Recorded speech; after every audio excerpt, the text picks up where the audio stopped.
Ambassador of Japan to Fiji, Excellency,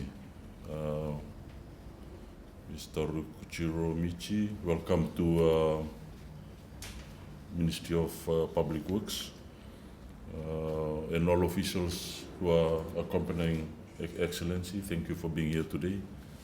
We welcome you in this important occasion.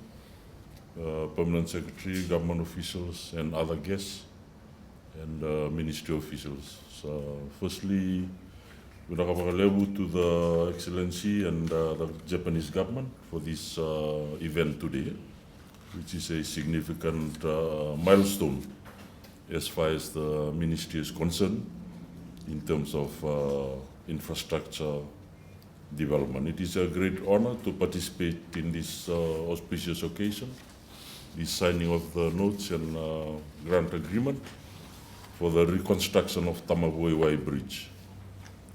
As you understand, as mentioned by His Excellency, road infrastructure serves as a crucial link connecting people to employment, markets, goods and services, and also in terms of investments.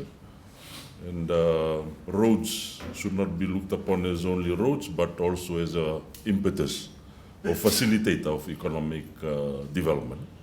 So not only in the main island here of Italy, but we are seriously also looking at the maritime sector, especially those with good prospects for economic development, Wanoambalavu, Lakemba, Ovalau, Taveuni, and Kandau, and other islands.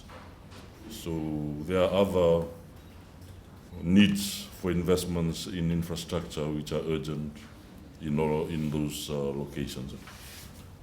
Despite substantial investments, there are, of course, challenges. Fiji has an issue with aging infrastructure, not only roads, but also you will, of course, understand in terms of water, power. So it is an ongoing challenge, and that hinders the access to efficient delivery of services, but also to economic development and even basic services, such as, for example, hindering children reaching schools. So that is an area which I have emphasized within the ministry. You know, what basic needs are we here to address? And hopefully we have made significant improvements in the last 2 years, but we have another 1.5 years to 2 years to continue to address that. So this bridge, Tamavua-i-wai Bridge, as you understand, is a critical linkage, as mentioned by Excellency. Suva-Lami and of course the Queen's Road, ensuring a continuous flow of services and goods, and of course from the Suva Port, and between Suva Port and Lotok, and also of course the capital city. But one issue that I've emphasized to my staff in the ministry, to the permanent secretary, is the fact that there's only one route into Suva. So that indicates the vulnerability in terms of the access into the capital city. So it's urgent that we plan ahead, not only for this bridge, but also an alternative route into Suva, possibly from Vesari, Welikutu, or even utilizing the Delinavesi road into Wailoko and along that route. So I express my sincere gratitude to the government and people of Japan in terms of moving forward. We have participated in the PAM in Japan with the Honorable Prime Minister, reaffirming Fiji government's commitment in its relationship with the government of Japan. And my understanding, this exchange of notes in terms of the amendment to the amount for Tamavua-i-wai Bridge will be approximately 25 million Fijian dollars. I think it's about 3 billion Japanese yen.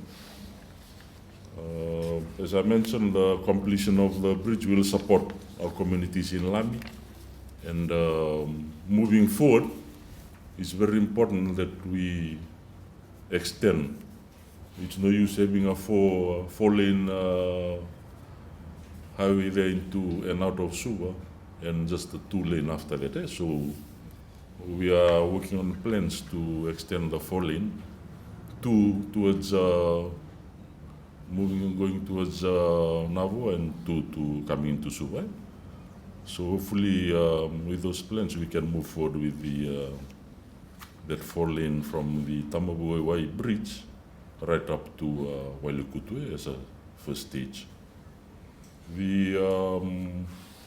This will be in line with the National Development Plan. Some of you were at the launch, and as you may have heard, the National Development Plan is premised on some key issues raised by the people as the consultations were done.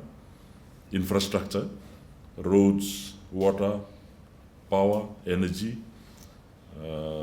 I've just come back from the Lau group, so in the maritime, the jetties. Of course, within that, all has to be climate resilience. So as a government, as a ministry, we have reorganized within to ensure that these priorities are addressed. And of course, when you talk about power, renewable energy, and that's a critical component or nexus in terms of infrastructure. So renewable energy and climate resilience are incorporated or next into the infrastructure, roads, water, and jetties, and all other infrastructures. I end by acknowledging the continuous assistance of the Japanese government in terms of development assistance to Fiji.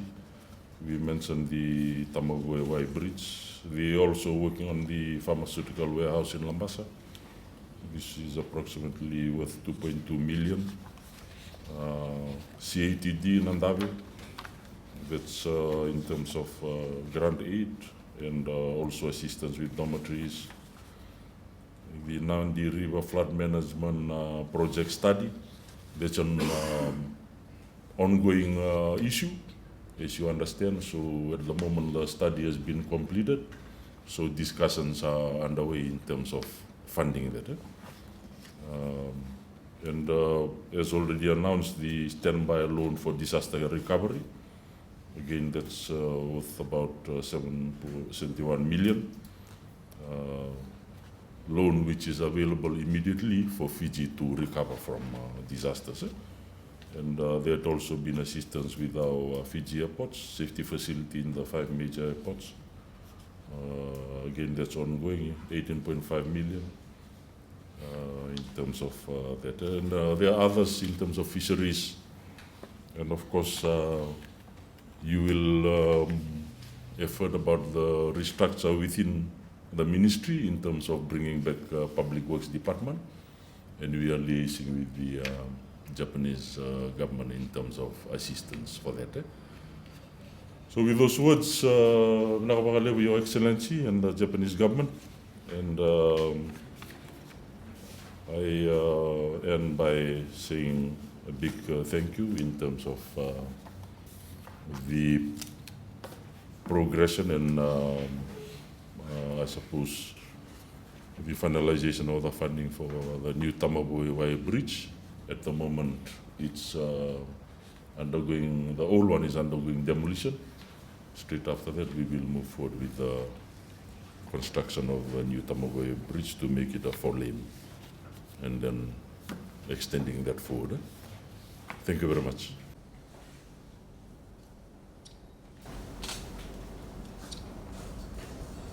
This one is the first.